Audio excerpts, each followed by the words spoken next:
ya saben dónde encontrarnos y disfrútenlo mucho. Van a ser días muy, muy buenos. Gracias.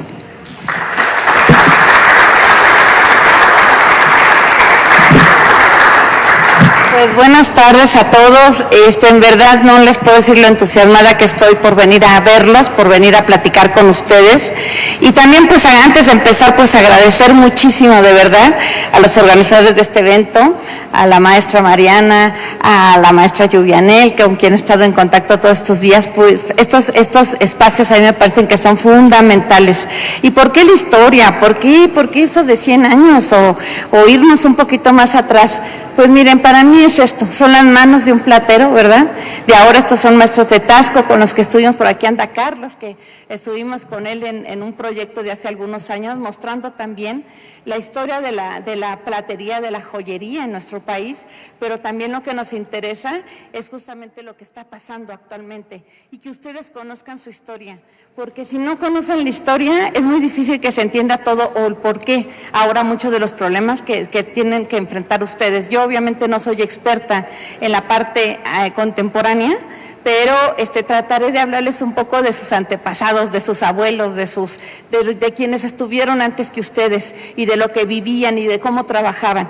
De eso sí, pues en esa parte sí es que estoy especializada y yo creo que muchas de esas cosas pueden servirnos, por supuesto, que al día de hoy. Entonces, pues vamos a empezar con esta plática. Yo también decirles que cualquier duda, si yo puedo respondérselas con mucho gusto, si no me la llevo de tarea y haré todo mi mejor esfuerzo, pero de verdad, pues a mí esto me entusiasma, me emociona muchísimo poder estar con ustedes, porque además yo justo también así lo veo, no es aquella historia, ¿verdad?, que quién sabe de nombres y fechas, sino son hechos concretos de gente como ustedes que estuvieron trabajando hace muchos años y que, como les digo, mientras no conozcamos esa historia, ya sea de los joyeros, de los plateros, nuestra historia en general como mexicanos, no vamos a entender muchas de las cosas que vivimos todo el tiempo, que nos enfrentamos, ¿no?, problemas desde grandes a chiquitos, porque venimos de esa familia, venimos de esa historia, y yo espero que esto pues sea de su interés. Pues la plática justamente pues habla de la historia, ¿verdad?, de todo este grupo, de los plateros, y vamos a ver un poquito cómo se trabajaba en esa época. Ustedes hoy día trabajan muchas veces de manera más solitaria. Ya vamos a ver por qué ocurrió eso, dónde pasó eso, porque antes todo el trabajo que ustedes vean en museos, en colecciones particulares de plata y de joyería, se hacía de manera colectiva. Eran grandes talleres donde participaban desde aprendices, oficiales y el maestro que tenía a cargo el espacio de la platería, pero no eran obras solitarias, sino que en la que participaban varias personas. Y aquí lo que vemos es una pintura de un taller antiguo de platería, no sé si alcanzan a ver, no sé si tenga, creo que no, ¿verdad? No tiene para mostrar así con lucecita roja para checar, pero bueno, creo que no lo tiene. Pero ahí ven ustedes un taller, ¿no?, con algunos plateros de la época. Vamos a ver cómo este gremio de plateros incluía a muchas especialidades que hoy ni siquiera imaginaríamos, además de los plateros que propiamente eran los que trabajaban, por ejemplo, los cálices, las custodias de las iglesias de aquella época. Aquí lo que vamos a ver es que habían muchas más especialidades, ¿sí? Ya lo vamos a ir viendo, y por supuesto los joyeros eran parte central también de este gremio, que estaban ahí incluidos los plateros. Estas son algunas de las obras que ellos realizaron. Por ejemplo, es una custodia y es el sol de una custodia oaxaqueña, donde todavía hoy ustedes, si vienen alguien de Oaxaca, va a reconocer la técnica que todavía se siguen trabajando, porque es en esas manos de los plateros donde todavía yo, cuando conocí, digamos, yo mucho tiempo trabajé documentos de archivo, libros y demás, trabajando así la platería y encontrándome mucha información. Cuando conocí a los plateros de Taxco, yo veía cómo hacían el burilado, el repujado y todo, yo decía, qué impresión, o sea, qué riqueza tenemos en nuestro país, que no se cortó la cadena de conocimiento. En muchos otros países, por ejemplo España y demás que he podido visitar, muchos de los trabajos que se hacían hace 200, 300 años ya no están quienes los hacían, porque se los tragó la industria, se los tragó toda esta problemática que seguramente ustedes muchos ven cercano a lo que pasa ahora con la platería, en donde las obras estas ya hechas, ¿verdad?, por cientos y miles, o sea, en un instante por máquinas, quieren sustituir un trabajo que no tiene posibilidad de ser sustituido, que son piezas originales hechas con esta riqueza, ¿verdad?, de las técnicas, que ustedes son herederos de estas técnicas y que sin saberlo, ustedes lo aprendieron de otro platero y ese platero lo aprendió a su vez. Entonces México es un país muy, muy rico, afortunadamente porque tenemos ese paso de conocimiento y mucho de lo que ustedes están trabajando con sus manos hoy día es como trabajaban hace 200 y 300 años. Esa es la riqueza que tenemos y eso es lo que tenemos que explicarle al mundo y que se valoren las piezas que ustedes hacen, tanto como se valoraban en otras épocas, como ya lo vamos a ver. Entonces, esta pieza, pues forma parte, les digo, de una historia bien larga. Yo no voy a hablarles de la época virreinal, pero es que cuando llegan acá los españoles, de lo primero que se asombran también es de muchas técnicas que tenían acá los indígenas. Los indígenas tenían un trabajo de orfebrería, que si por aquí andan los compañeros de Lina, que además yo valoro y aprecio mucho su trabajo que hacen reproducción de piezas en metal. Hay unas cosas bellísimas en aretes, en collares y demás, que son copia de las obras prehispánicas. Pero esas obras prehispánicas se han encontrado ahora en rescate arqueológico, porque las obras originales muchas veces fueron fundidas a la llegada de los españoles para enviarlas en barras, ¿verdad?, de metal. Eso lo sabemos. El periodo de la conquista fue violento, fue brutal, y eso no hay manera de decir de otra manera. Pero también vinieron 300 años de historia, que somos también herederos, y de una historia muy rica. ¿Por qué México tiene varios patrimonios culturales? Por ejemplo, ¿por qué México es patrimonio cultural en gastronomía? ¿Por qué nuestra comida es tan rica? ¿Por qué tantos turistas quieren venir a nuestro país? Está entre los más visitados del mundo. Porque miren, a diferencia de lo que nos dijeron mucho en la primaria, que nosotros veníamos de españoles e indígenas, resulta que hay más, hay mucho más. No solo fueron españoles los que aquí llegaron aquí del resto de Europa, que traían sus costumbres, sus formas de vida, sus formas de trabajo y demás, y también no solamente llegaron ellos, llegaron también desde Asia con la ruta de la seda. México era el paso por Acapulco de la nao de China, que a lo mejor algunos de ustedes han escuchado. Por ahí venían todos los productos de Asia. Imagínense esa riqueza que pasaba por nuestro territorio y que de aquí se iba al resto de Europa. México era el centro por donde este extensísimo comercio desde el Pacífico, el tornaviaje de los productos que llegaban desde Asia eran 7 meses en barco para que pudieran llegar a Acapulco y de ahí pues a lomo de caballo, de mulas y demás, eran con arrieros, era como llegaban luego a dispersarse en territorio mexicano y también luego de ahí se iban hasta Europa. Imagínense, toda esa riqueza nos nutre y nos nutre como mexicanos. También por aquí pasaron los afros, gente que venía con la esclavitud, porque aquí hubo esclavos en México. Y a diferencia, no sé si ustedes han ido o han visto programas de Colombia, de Cuba, hay una gran población con rasgos negroides, afros, ¿no? Descendientes afros. En México, en el siglo XVII, de cada 10 personas que andaban por la calle, 3 eran afros. ¿Dónde están ellos ahora? Pues en todos nosotros, porque ese mestizaje es el que tuvimos a lo largo de tantos años.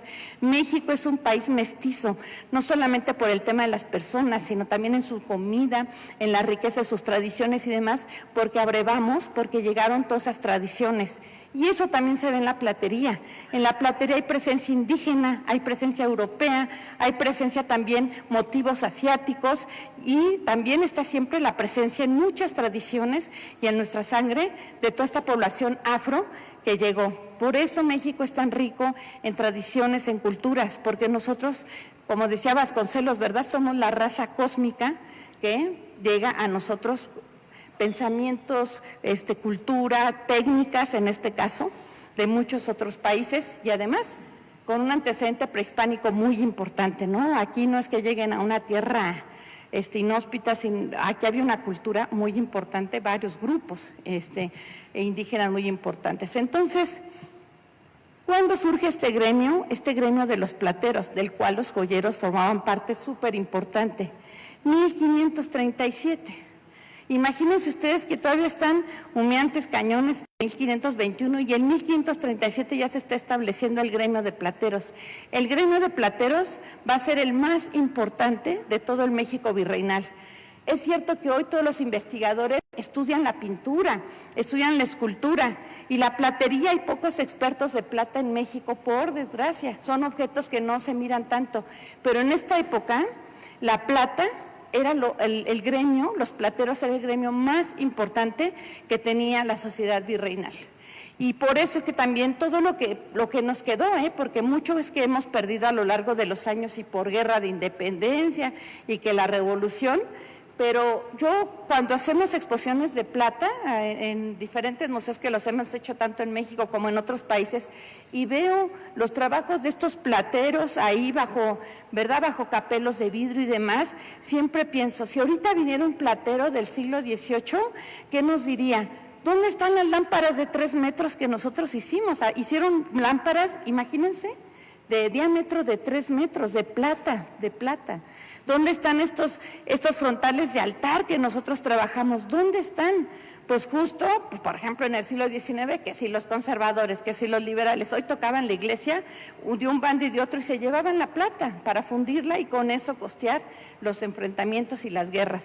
Entonces, mucho es lo que hemos perdido. Y encontramos en documentos de archivo, descripción de obras, que nada más nos queda en la imaginación contratos de obras que solo decimos, wow, ¿cómo sería esa lámpara?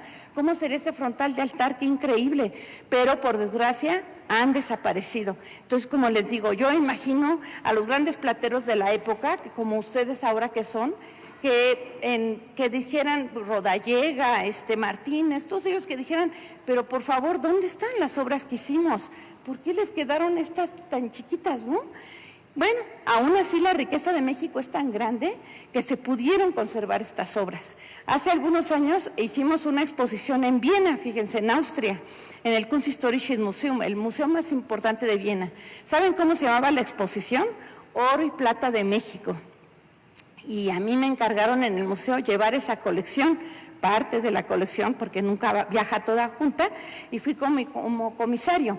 Comisario es quien lleva bajo su cuidado esa plata, y pues imagínense que pues de aquí salimos en vuelo comercial a Ámsterdam, pero salimos del museo, que ya verán ahorita unas imágenes que espero que nos visiten pronto, con patrullas, y yo digo, wow, es que era impresionante porque en un tráiler, ¿no?, especializado iban las piezas más importantes de plata virreinal del Museo Nacional del Virreinato a reunirse al Museo de Antropología con la parte prehispánica, y de ahí nos íbamos al aeropuerto para volarlas hasta Ámsterdam y de ahí en un avión Hércules hasta Viena. Entonces, esa ida ahí en la autopista México-Querétaro, imagínense que íbamos avanzando con las piezas que nos quedaron, digamos, de todos estos grandes plateros, y alrededor de nosotros iban patrullas y todo, porque lo que se llevaba no era cualquier cosa. Son piezas con un valor altísimo. Imagínense ustedes unas piezosotas de este vuelo de plata dorada o de oro, como esta custodia, ese sol es de puro oro, imagínense. Bueno, no, ustedes saben, de aleaciones no hay puro oro, pero bueno, con un altísimo gramaje en oro. Entonces, por ahí nos fuimos y después, imagínense que en Ámsterdam tuvieron que pasarlo, vienen las piezas en unos grandes contenedores de madera que llevan sellos, que llevan firmas, y bueno, es un trámite que no les quiero decir. Cuando volábamos de Ámsterdam para Viena, me tocó que llegó el piloto y entonces empezó a ver así, ese ya era un flete con solamente las piezas de platería, y el piloto empieza a ver y se voltea y me dice, ¿qué llevamos? Porque estos costos de seguros altísimos, ¿qué es lo que llevamos? O sea, y le dije, va la plata y el oro de México, ¿no? Y bueno, pues ya nos fuimos ahí en el avión, yo iba solita con el piloto, fue interesante, ahí me permitió ver un poquito ahí cómo son estas cabinas, ¿verdad? Y todo, y cuando bajamos a Viena, nos estaban esperando igualmente un como tráiler para llevar todas las piezas hasta el museo más importante de historia de Viena. Y no les quiero decir la de gente que iba a ver estas piezas, no les quiero decir cómo se estima el trabajo, bueno, ustedes lo saben, cuando hay gente que luego viene a nuestro país y que saben que son obras hechas a mano, que no son obras que se hagan de troqueladoras por cientos y miles, el valor que tiene el trabajo. Ahora, por suerte, creo que cada vez más, afortunadamente, se les está dando un valor a esto, que el platero, ¿verdad?, está ahí, tas y tas y tas, porque es un metal muy difícil de trabajar, ¿verdad?, muy duro, digamos, pues sí, no es como plastilina, obviamente. Entonces, pues fue una exposición muy importante, y es eso, así está vista la plata y el oro de México a nivel internacional. Se hicieron catálogos. ¿Cómo lo hicieron? Yo no sé, eso no me tocó llevarlo, pero para la exposición se llevó incluso una cabeza olmeca de Veracruz. ¿Las han visto ustedes? No sé cuánto pesa, pero se llevó hasta Viena por parte del Instituto de Lina, y se subió a un segundo piso de ese Kunsthistorisches Museum. Después de ahí la exposición se fue también a Sevilla, a España, y ríos de gente para ver las obras de estos plateros. Y hace poquito tuvimos en el Museo Nacional del Virreinato, bueno, no, ¿cómo se va la vida, verdad? Para el Bicentenario, no, ya hace mucho, en el 2010, una exposición de plata, se movieron 50 colecciones, y justo yo les dije, ¿saben? Sí, está padrísimo traer obras de tantos museos y todo de México para que se conozca, ¿no?, la obra del periodo virreinal. Pero la historia no se acaba en 1821, no se acaba en el periodo virreinal. Esta historia continúa en las manos de gente como ustedes, de joyeros que hoy día siguen con esas mismas técnicas y le siguen dando vida a esas tradiciones que, a diferencia de otros países que ya no las tienen, que ya no se encuentran, quizás se encuentran restauradores, pero no se encuentran ya artistas de esa área. Y entonces hicimos una sala, ya eso se los voy a pasar las imágenes, con plateros de Taxco. Y los plateros de Taxco vinieron al museo en un autobús especial y estuvieron con nosotros en el museo, y que también con otros artistas joyeros.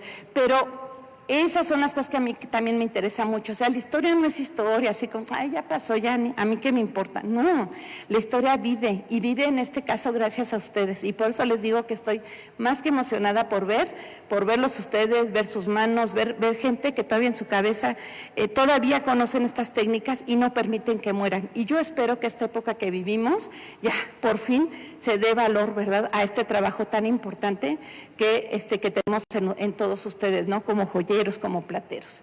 Pero esta historia, como les digo, viene desde recién la conquista.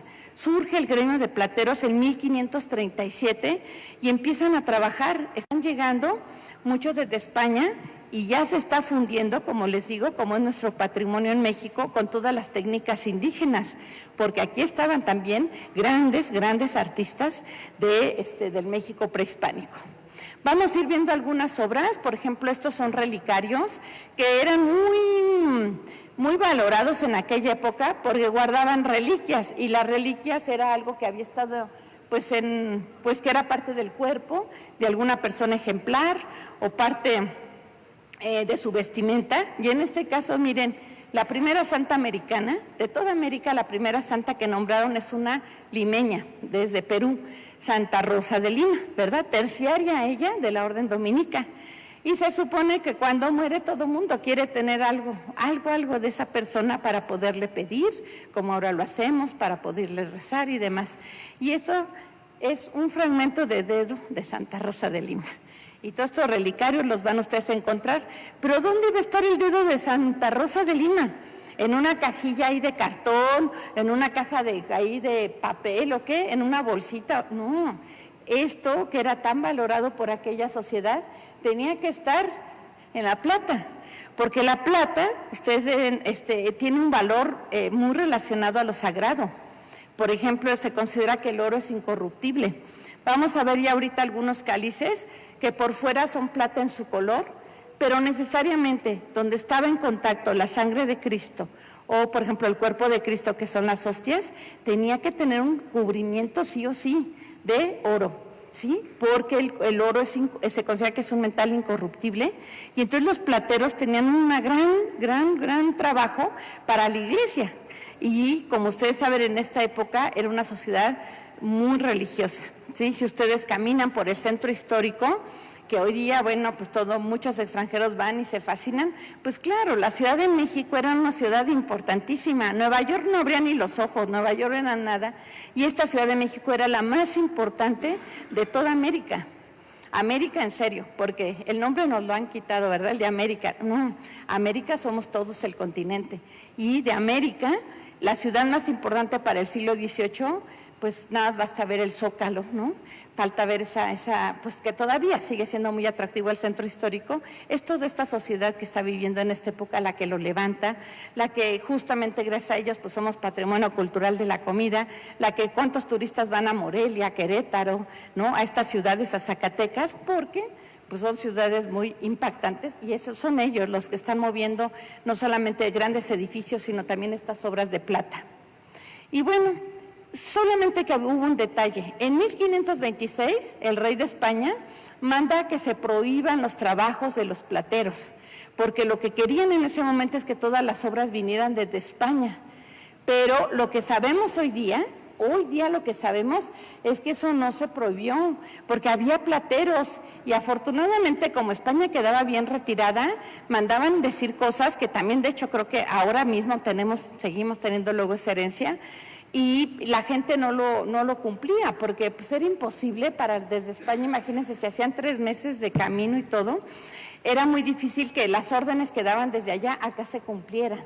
Entonces incluso había la frase de obedézcase pero no se cumpla, ¿verdad? Digamos como una cierta relajación en todo esto.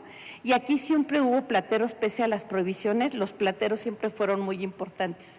Miren esta obra, esta es la pieza más antigua que conocemos de México, que hicieron los plateros de aquella época. Y este trabajo es de la primera mitad del siglo XVI y está en el Museo Nacional del Virreinato. ¿Y saben por qué lo sabemos? Porque estas piezas tenían marcas. Las marcas son como, si ustedes lo ven desde lejos, la pieza parece que se cayó y se lastimó, hasta uno dice, wow, pobre pieza, ¿qué le habrá pasado? Pero no, cuando uno se acerca más, son punzones en donde iba estampado las siglas de quién había hecho la obra, las siglas de quién era el ensayador, que ya vamos a ver quién era, y las siglas de la localidad de donde se había hecho la obra, y el quinto real llamado, pago de impuesto. Entonces, cuando encontramos una pieza con esos defectos, pues saltamos de alegría, porque ahí están claves importantísimas, por lo que sabemos quiénes están detrás de esas obras. Y eso era algo muy importante en aquella época, el marcaje. Y yo pienso que también hoy día deberíamos recuperar en gran medida ese tema para distanciarnos de las obras que se hacen, como les digo, troqueles ahí que, ¿no? Cada vez en Taxco, por ejemplo, que es un lugar que pues sí que recorrí mucho y hablamos muchísimo con los plateros están marginados. Y en el centro están más bien vendiéndote cosas de 100 pesos, que digo, hay público para todo, hay compradores para todo, pero yo creo que hay que, como les digo, poner al centro el trabajo de los joyeros que hacen todo un trabajo a mano, diferente, que hay mucha creatividad y que son piezas únicas. Y eso pienso yo, por ejemplo, ese tema de los marcajes que ya vamos a ver, este sistema de marcajes de esa época podría ayudar bastante. Vean ustedes, también son como ven, es un relicario. Esos pedacitos que ven ahí se supone que son partecitas de huesos de ni más ni menos que de San Pedro y San Pablo. Y sabemos que hubo una primera embarcación que venía y que naufragó y allá quedaron las reliquias famosas. Entonces, toda la gente se puso así súper triste, pero luego mandaron otras reliquias para acá. Imagínense que esta pieza, si ustedes la revisan, dicen, esta no, ¿por qué estás diciendo que esta pieza es la más antigua? Esta no tiene marcas, sí las tiene, pero ocultas. Entonces, cuando un restaurador, alguien especializado, toma esta pieza y la desarma, en la parte interna, ¿sí?, de los astiles y todo, ahí vienen los marcajes. Y esta ya es la primera pieza que tiene marcaje de plateros ya de aquí, que están viviendo aquí en México. Bueno, y después los plateros son agrupados. ¿Ustedes han ido al centro histórico? ¿Han visto cómo obra todavía? Oye, es que necesito algo de cosas de electricidad o de luz. Ah, pues está esta calle, ahí están congregados todos. No, pues yo cosas de papelería. Ah, pues vete hasta esta calle. O sea, todos están como que agrupados por oficios. Y eso viene de este periodo virreinal. Aquí a todos los plateros se les concentraba en una calle. ¿Y saben cuál es esa calle? Ustedes la deben conocer bien. Cuando vayan al centro histórico hay una calle que cuando uno va a cruzar ese alto, a pasar a la otra orilla, que es donde está el Sanborn de los Azulejos, uno tiene que estar hasta casi haciendo una estrategia, porque en domingo, por ejemplo, hay tanta gente que vas caminando y tienes que irte, porque es un grupo enorme de gente, es la principal calle que da hacia el corazón del centro histórico, al Zócalo, es la calle de Madero, ¿sí? Esa calle de Madero, que es la principal calle, por eso les digo la importancia que tenían estos plateros y joyeros en esa época, era tan fuerte en ese México, la plata mexicana es importantísima hasta hoy día en cuanto a colecciones y demás, que la calle principal se llamaba la calle de Plateros. Esa calle de Plateros era lo que hoy es Madero. Entonces, después también se le conoció como la calle San Francisco. ¿Quién fue la primera orden que llegó a México? Los franciscanos. Y su convento está todavía enfrente del Sanborn de los Azulejos, una partecita que quedó, porque el convento era bien grande. Pero ese convento que quedó, ahí donde está ahora Telmex y donde está la Torre Latinoamericana, ese era el convento de los franciscanos. Y esa calle, caminar por esa calle, ahí estaban concentrados todos los talleres de plateros, en lo que ahora conocemos como calle de Madero. Entonces, esas calles, pues ahorita le llamamos Madero y seguramente en 100, 200 años le van a cambiar de nombre. A mí siempre cuando veo que un político se pone tan contento porque le ponen a una calle su nombre, yo digo, pues, porque creen que ya quedaron, ¿no? Por la eternidad y por no sé qué. No, todo cambia en esta vida. Y los nombres que ahorita tenemos seguramente en 200, 500 años van a llamarse de otra manera. Y esta calle ha tenido varios nombres. Primero fue la calle San Francisco, luego la Esmeralda y luego Plateros. Y quienes hayan ido a esa calle de Plateros habrán visto que caminando por ahí todavía hay muchos negocios de oro y de plata. Y también así en los arquitos que están rumbo al Zócalo, ahí siguen, por tradición, una tradición que empezó desde el siglo XVI en México, ¿no? Entonces, a mí me parece esto que es muy interesante. Y bueno, aquí está, por ejemplo, un báculo también hecho por ellos, ¿no? Vamos a estar viendo muchas piezas. Y bueno, pues en este espacio, como les digo, muy cercano al Zócalo o Plaza Mayor, empiezan a instalar sus tiendas los principales plateros y joyeros de la época virreinal. Ahí estaban concentrados. Según documentos de la época, ¿por qué los querían a todos juntos? Pues era para ver de cerca su trabajo, para estarlo checando. Entonces ya lo vamos a ver como habían vedores que lo que buscaban era checar que usaran material de buena calidad, que fueran conforme a lo que no se dictaba, digamos, las aleaciones de plata, y también vigilar, ¿no?, que para quien comprara ahí, pues estuviera comprando obras de buena calidad. Entonces, por eso los concentraban. Y la calle de Tacuba, ahí estaban los herreros, y así. Entonces, estos talleres que existían estaban ahí. Y como les digo, las obras que se hacían en esa época no eran realizadas por una sola persona, sino por un grupo de personas que vivían en el taller. Todos los gremios, el gremio de pintores, gremio de escultores, gremio de plateros, son siempre en espacios urbanos. Si ustedes van a Puebla, buscando, investigando, van a encontrar dónde estaban los plateros de aquella época ahí concentrados. Y así en cada una de las partes de ciudades que tenemos. Entonces, bueno, por ejemplo, documentos que encontramos antiguos dicen justamente que, por ejemplo, aquí estamos encontrando a alguien que está haciendo algo malo porque está fuera de esa calle de San Francisco, que ahora llamamos Madero, y que se llamó también Plateros, y que dicen que labran muchas joyas de oro y plata fuera de la dicha calle de San Francisco, que le estoy diciendo la calle que ahora llamamos Madero, y que la sacan a vender en otros sitios, ¿no? Entonces, todas las que son prohibiciones, todo lo que encontramos en documentos antiguos que dice que se prohíbe tal cosa, que no sé qué, hay que leer entre líneas, porque lo que ahí está pasando es que esas cosas están sucediendo, por algo se prohíbe, ¿no? Entonces, esto es interesante porque, aunque la ley decía que tenían que estar ahí todos, había gente que se salía para vender y no pagar impuestos y para poder hacer negocios más fuera de la ley, digamos, ¿no? Entonces, me parece interesante. Miren, aquí, este cáliz también del siglo XVII, lo que les decía, lo ven que está todo en plata, ¿no? Pero el interior es dorado, tiene esta franja dorada y al interior es todo dorado. Nunca, o sea, y no se trata de que yo sea como brujo, que sepa de todas las piezas, pero yo sí les puedo asegurar que una auténtica obra de este periodo, del periodo virreinal, si son cálices, que son los que llevaban la sangre de Cristo, o sea, el vino, o el vino consagrado, o los copones que llevaban las hostias, todos, tanto hostias como la sangre, iban a estar siempre en contacto con plata sobredorada. Nunca van a encontrar la plata en su color, porque se suponía que el color dorado es el oro es el material más incorruptible que hay en el mundo. Así lo tenían ellos pensado.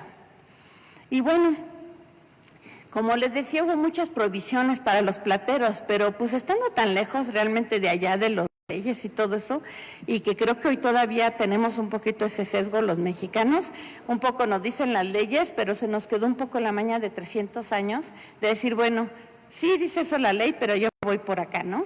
Y esos son de las herencias también que tenemos de toda esa época. No solamente tenemos herencias buenas, como tener buena comida, como tener esas joyas de ciudades como Morelia, Querétaro, que les digo, sino también tenemos cosas malas, pues, que tenemos todavía ahora, como corrupción, como problemas de siempre querer ir fuera de la ley, pero todo eso se origina en aquella época. Entonces también muchas de las cosas negativas, digamos, que tenemos como mexicanos, pues también vienen pues sí, también se fraguaron, digamos, en aquella época el racismo, ¿no?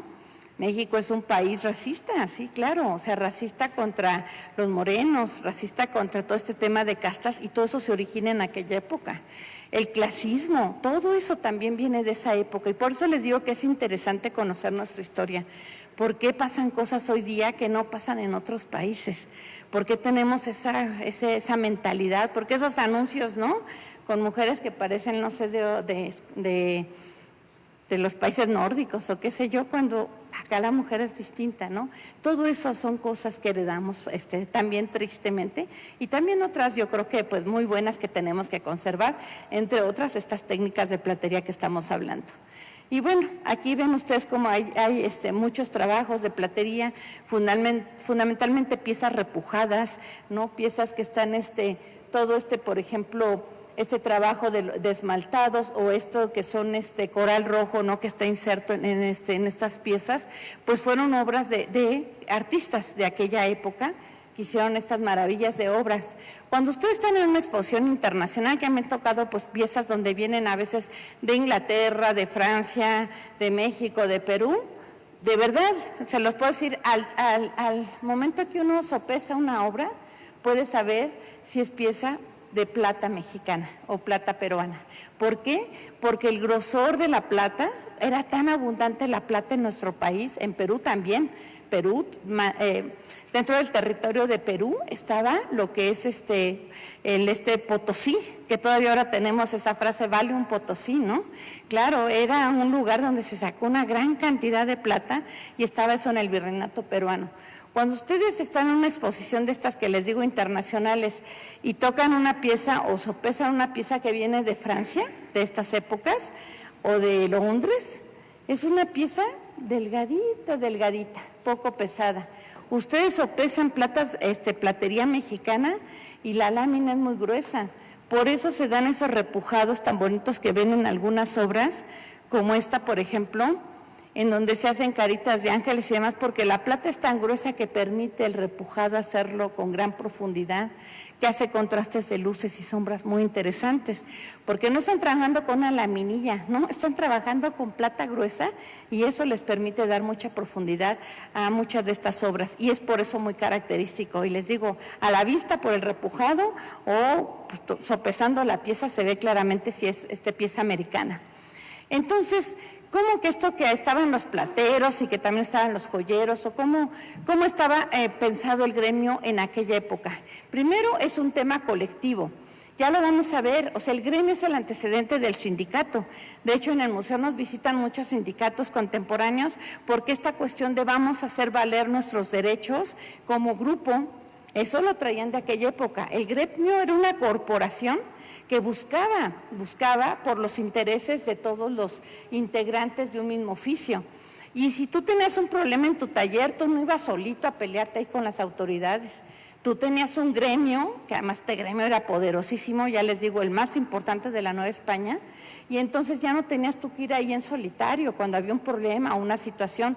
Eran corporaciones muy complejas, muy fuertes, que son los gremios de esta época. Para el siglo XIX se extinguen los gremios, se los voy comentando ahorita, entran las academias de arte, y ahora resulta que los plateros, porque hacen el trabajo manualmente, para el siglo XIX ya no están considerados como artistas, ¿sí?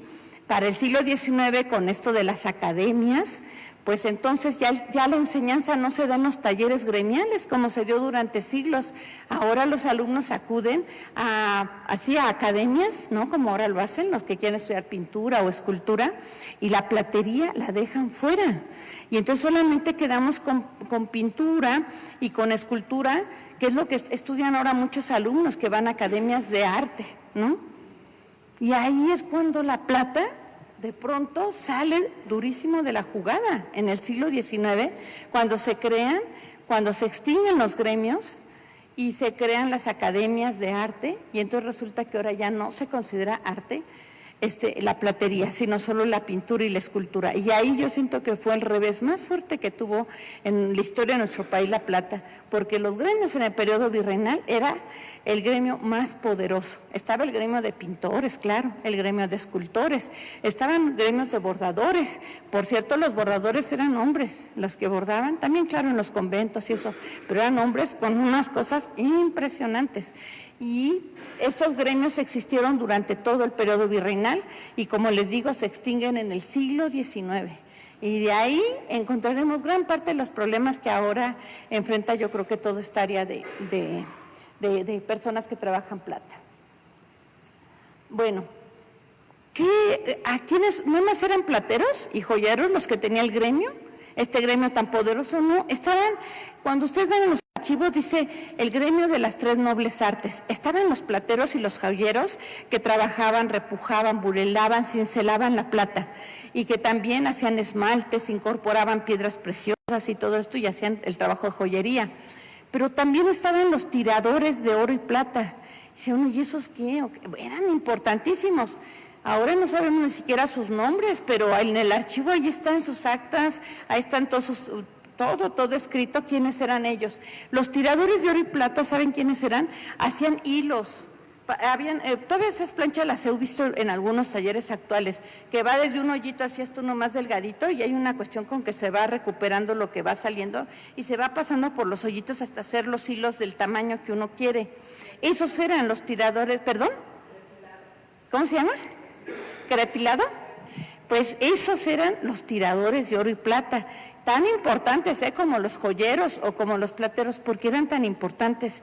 Porque esos hilos de oro y plata eran los que se utilizaban junto con hilos de seda para hacer los grandes ternos de los, no sé si los han visto alguna vez en los programas o en las series históricas, pero eran unas cosas que usaban estos señores sacerdotes que yo no sé ni cómo caminaban porque eran dalmáticas y capas pluviales y no sé qué, y todo eso bordado con esos trabajos de hilo de oro y plata.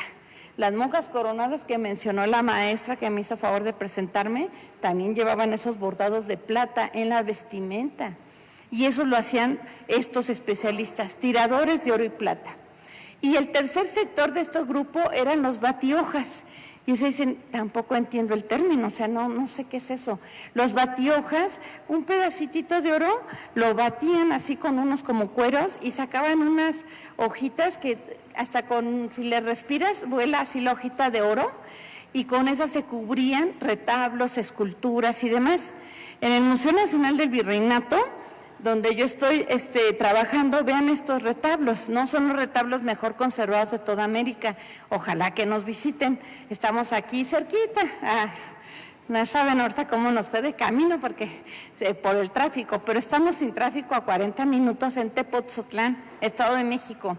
¿Cómo es importante estos retablos? Que es el único museo nacional que tenemos en México fuera de la centralizadísima Ciudad de México.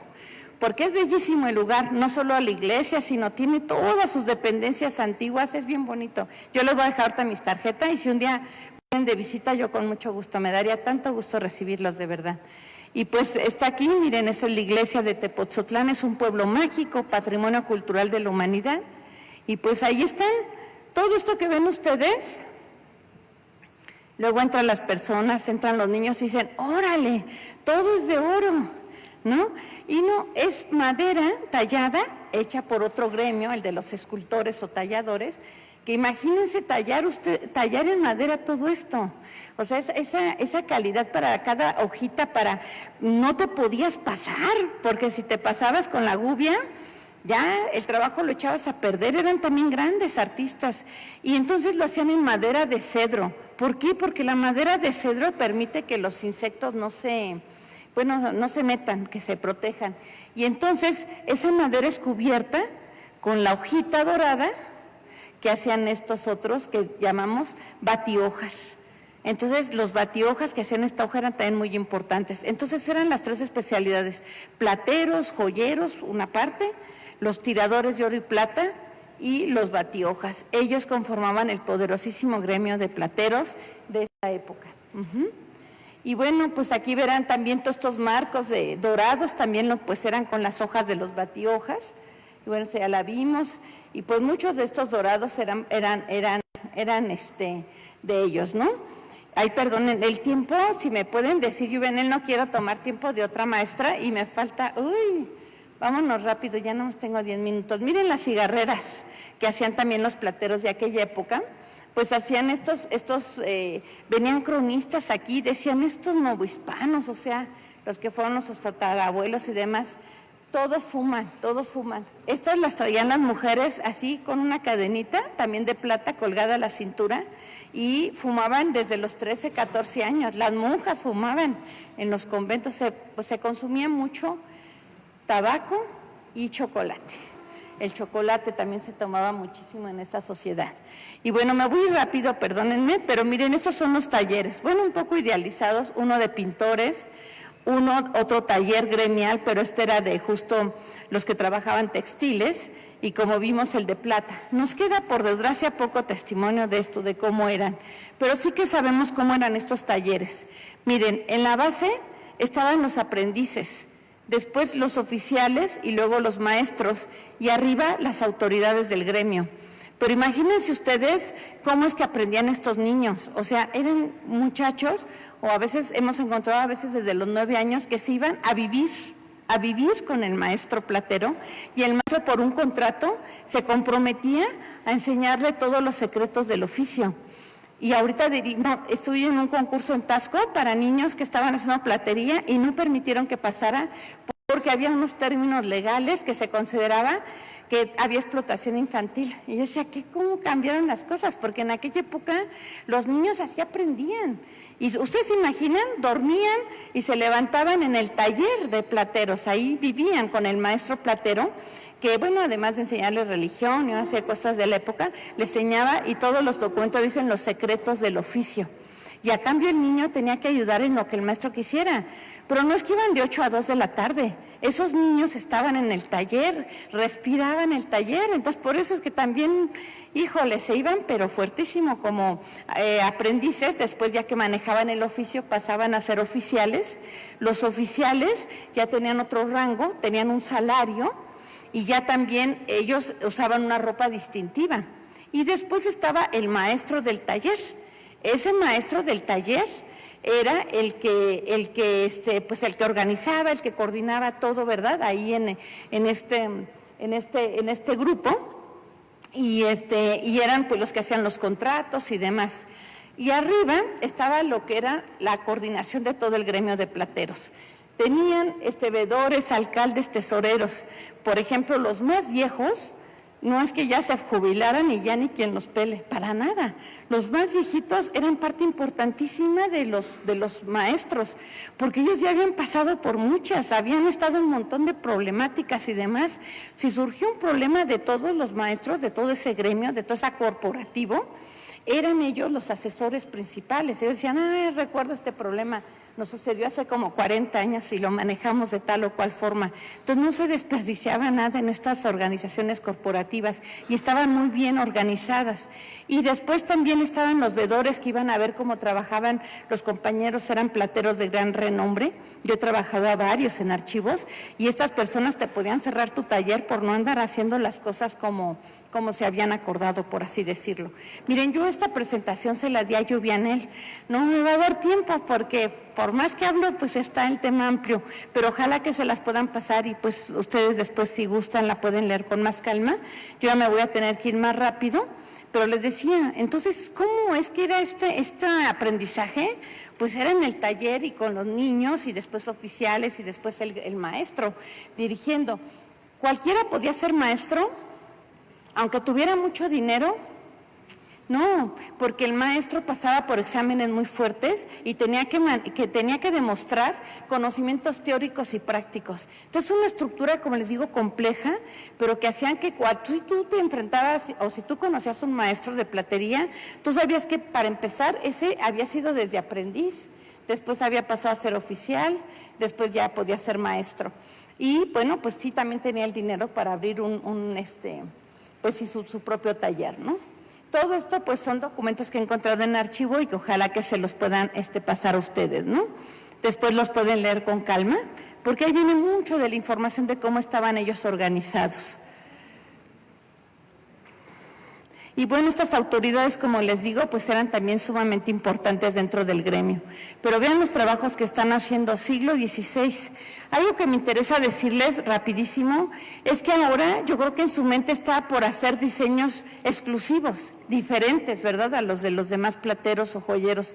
En esta época, En esta época habían tratados, por ejemplo, de cómo hacer estas cruces procesionales, que son las cruces que van al frente en las procesiones, y siempre las cruces procesionales debían tener cierta medida, debían tener, por ejemplo, al centro, esta imagen de Jerusalén celestial, tenían que tener un lado cristológico, un lado mariano. A lo que voy es que un buen platero no es el que tenía diseños originales o hacía diferente todo al de junto, sino el que se apegaba, ¿no?, a ciertos criterios en que les pedían sus trabajos. Entonces, estas cruces procesionales son muy interesantes de analizar. Este es el lado mariano, este es el lado cristológico, y una obra buena, digamos, de aquella época, es la que estaba dentro de los parámetros que se pedían, ¿sí? Eso también me parece interesante porque sí es diferente, ¿no?, a la concepción que ahora tenemos de la obra artística. Pero bueno, vean ustedes los trabajos que se hicieron con plata fundida, plata repujada, plata cincelada y burilada, ¿no? Y también tenían su brazo religioso, que eran las cofradías. Estos gremios daban un dinero cada tanto, que eran los fondos de estos gremios, y por eso también eran tan poderosos, porque contaban con su propio capital. Ustedes han oído esa frase de que dicen, por ejemplo, todavía hay algunas mamás que dicen, híjole, tú aprendiz de todo y oficial de nada, ¿no? Pues eso nos viene de esta época, porque habían chicos seguramente que hoy quiero ser pintor, y luego se aburría y quería ser a lo mejor platero u otras cosas. Entonces, todo esto que les digo de este sistema de taller, del taller, pues venía de esa época. Algo también importante es que donde estaba el taller del maestro, en la parte superior vivían él y sus aprendices. El oficial, como ya era asalariado, sí venía y sí llegaba ahí a donde él estaba, pero también en el taller era el punto de venta, no había intermediarios. La gente acudía a la calle de Madero, que es la calle, como les digo, más importante que tenía la Ciudad de México, y ahí estaba el gremio más importante, que era el de plateros, y ahí directamente tú hablabas con el maestro y tú comprabas, no había esta intermediación, y también me parece ese un punto importante. Y las cofradías era la parte religiosa. También otra frase, perdonen, que se decía en aquella época o que todavía tenemos ahora, es que se clavó el dinero. No sé si han oído ustedes esa expresión, ya te clavaste el dinero. Los tesoreros de estos gremios, los tesoreros en general en aquella época, quienes llevaban la administración de todas estas organizaciones, se llamaban clavarios. Por eso es que a veces utilizamos términos que no sabemos de dónde vienen, ¿no? Pero pues bueno, vienen de ahí. Y esta es la cofradía, o sea, la parte, como les digo, los que hacían las fiestas, los que hacían, por ejemplo, cuando alguien estaba enfermo, si un platero moría, ¿qué pasaba con la viuda y con los hijos? El gremio lo respaldaba y el gremio se hacía cargo de ellos. Por eso les digo que lo que ahora llamamos sindicatos vienen de estas organizaciones antiguas que eran los gremios. Y bueno, toda esta información se las voy a dejar. Esta es la forma en la que nosotros catalogamos este tipo de obras. Y bueno, pues hablarles un poquito, aquí vienen las técnicas que tenían ellos, que les digo que es tan importante porque son las técnicas que ustedes todavía hoy día manejan, y estas son las marcas que encontramos en esa platería y que nos permite identificar quiénes hicieron las obras. Las marcas que había en aquella época fundamentalmente eran 4. La marca del platero o autor, cada platero tenía su propio punzón y entonces terminaba la obra, y si el ensayador mayor, todo iniciaba con el ensayador mayor era autoridad en Casa de Moneda. Casa de Moneda queda ahorita la antigua Casa de Moneda queda junto al Palacio Nacional, ahí era donde estaba el Museo Nacional de las Culturas. Ahí era la Casa de Moneda y ahí estaban los ensayadores. Entonces tú como platero le llevabas tu obra que habías hecho y el ensayador tenía que hacer un esparrayón, una muestra de tu obra y analizarla químicamente y ver si la aleación era la correcta, si era plata de buena ley. Y no saben la cantidad de pleitos que he encontrado en archivos porque un platero, el ensayador mayor le regresó su obra porque no tenía la calidad de la plata que se especificaba en ese momento. Entonces había un control, pero también eso era bueno porque la gente que compraba plata sabía que la plata había pasado por el ensayador mayor. Cuando pasaba la plata y el ensayador mayor veía que era buena obra, le ponía su marcaje. Aquí se iniciaba todo el proceso. Entonces, el platero que había llevado su obra ahí a la calle, ahí junto a Palacio de Moneda, a Palacio Nacional, le llevaba su obra y el ensayador le daba visto bueno, entonces ya el platero podía poner su propia marca como autor y también se ponía la marca de localidad. Esa es padrísima, porque cuando ustedes logran encontrar una marca de localidad, por ejemplo la de México, fíjense que era una M con una coronita encima. Si ustedes ven una pieza antigua con una M, con una corona, es México virreinal, es la Nueva España. ¿Qué pasa con la independencia? Que le quitan la corona, porque ya no es el tema, ya no es colonia, virreinato de allá de España, sino es un país independiente y se le pone la M con la O. Y esa le suena, ¿no? Es todavía la seca que tenemos actualmente, como en las monedas y demás, desde el periodo de la independencia. Entonces, estas marcas son importantísimas para poder determinar si la obra viene de Perú, viene de España, viene de México o viene de qué país. Son muy, muy importantes el marcaje. Y yo también creo que por ahí se podría meter una marca de autenticidad, de que ustedes están trabajando con técnicas que vienen de, como les digo, de muchos siglos, que han podido trascender la historia, los siglos, las épocas, a diferencia de otros países que ya no cuentan con sus plateros originales. Y perdonen, pues ya, híjole, se me fue. Miren este maestro Maciel, que él estaba en Taxco. Cuando yo lo fui a invitar para que viniera a la exposición que hicimos en el Museo del Virreinato, me dijo, señorita, no, yo no salgo de Taxco desde hace mucho, olvídelo, yo no vamos a esa exposición. Y cuando le conté que se trataba de hablar de los maestros actuales, que eran herederos de aquellos que iban a estar sus piezas de hace 400 años y demás, él se puso bien emocionado y me dijo, sí, a esa exposición sí que voy. Y fueron un grupo bien grande, llegaron al Virreinato al día de la inauguración con sus piezas, y pues hicimos una ambientación de un taller de ahora, y porque, como les digo, claro que esta es la herencia, digamos, de todo lo que se vivió durante el virreinato, todos estos maestros de la platería. Y pues bueno, toda esta historia, pues que yo pues a trompicones y quizás mal explicado por el poquito tiempo que tenemos, todo esto lo trabajamos en una exposición desde cómo viene desde los más antecedentes hasta nuestros días. Miren qué bonito estas piezas de Emilia Castillo, ¿no? De Taxco, que igual la ubican ustedes. que me contó anécdotas interesantísimas, porque a ella le costó trabajo como platera, y ahorita veo muchas compañeras mujeres, pero ella me platicaba cuando era chiquita que fue bien difícil que la aceptaran ahí como mujer. Todos estos son maestros de ahí que participaron en la exposición, y pues estuvimos trabajando mucho con ellos. Bueno, ella es justo Emilia. Bueno, aquí hay algunos datos de bibliografía. Y pues yo, discúlpenme, les voy a dejar esta presentación para que si les interesa el tema, después lo vean con calma. Y toda esa información viene en este libro, bueno, mucho más obviamente, que pues yo, fíjense que este libro se llevó premios, fue de la exposición que hicimos del Bicentenario. Este libro pesa más de 6 kilos, pero yo quería que se quede con uno de ustedes, porque pues estos libros ya no se encuentran ahora en ningún lado, además de que eran carísimos, ya no se encuentran. Entonces les voy a hacer una pregunta bien rápida, y quien la conteste así rápido, pues se la lleva. Entonces, a ver, se lo lleva el libro. ¿Dónde está Galo? ¿Cuál pregunta es? Que mire, viene de Servicio Social del Museo Galo, y él le dije, tú vas a estar aquí, dime qué pregunta. Ahora, si no la recuerdas, pues yo ahorita pongo una, Galo. ¿Tienes la pregunta? Bueno, ya no nos podemos detener más. ¿Sí? ¿Tienes la pregunta? ¿No? Bueno. ¿Cuáles eran las 3 especialidades que tenía el gremio de plateros? A ver, no se la saben mucho, no traigo tantos libros. Tiene que ser una más difícil. A ver, espérenme, ¿cuál podría ser? ¿Qué podríamos preguntar? ¿Qué podríamos decir? A ver, rápido. ¿Cuándo fue la fecha en la que llegaron los plateros aquí a la Nueva España? Todos pusieron mucha atención. Híjole, ¿sabes qué? Yo viene mejor que se haga una rifa, con calma. ¿Sí?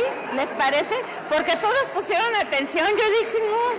Pero ya, y el que salga en la rifa, que se lleve el libro. Y bueno, discúlpenme la maestra que viene a continuación por tomar algo de su tiempo, pero de veras me entusiasman mucho estos esfuerzos, estas iniciativas que se tienen, y yo lo único que les quiero decir es de verdad, es muy importante lo que ustedes hacen, y tiene que llegar ese momento, y hay que desde muchas áreas. Yo estoy en historia, en la investigación de todo esto que ustedes son ahora, de ese pasado, pero hay que reposicionar el trabajo que ustedes hacen. Eso me queda clarísimo, y que la gente cada vez, por fortuna, la gente va valorando más lo que es el trabajo hecho como ustedes, a mano, único, ¿no? Diferente, y yo creo que por ahí es donde tenemos que irnos, y con marcas de autentificación de esas obras, para que ustedes puedan recibir un precio justo, ¿no? Por su trabajo. Y yo por acá andaré el sábado, y pues de verdad, muchas gracias, y disculpen, todo pues Doctora, es mucho lo que hay que hacer. tenemos espacio para 2 preguntas. Perfecto. Gracias. Pues muchas gracias. Tenemos espacio para 2 preguntas, si alguien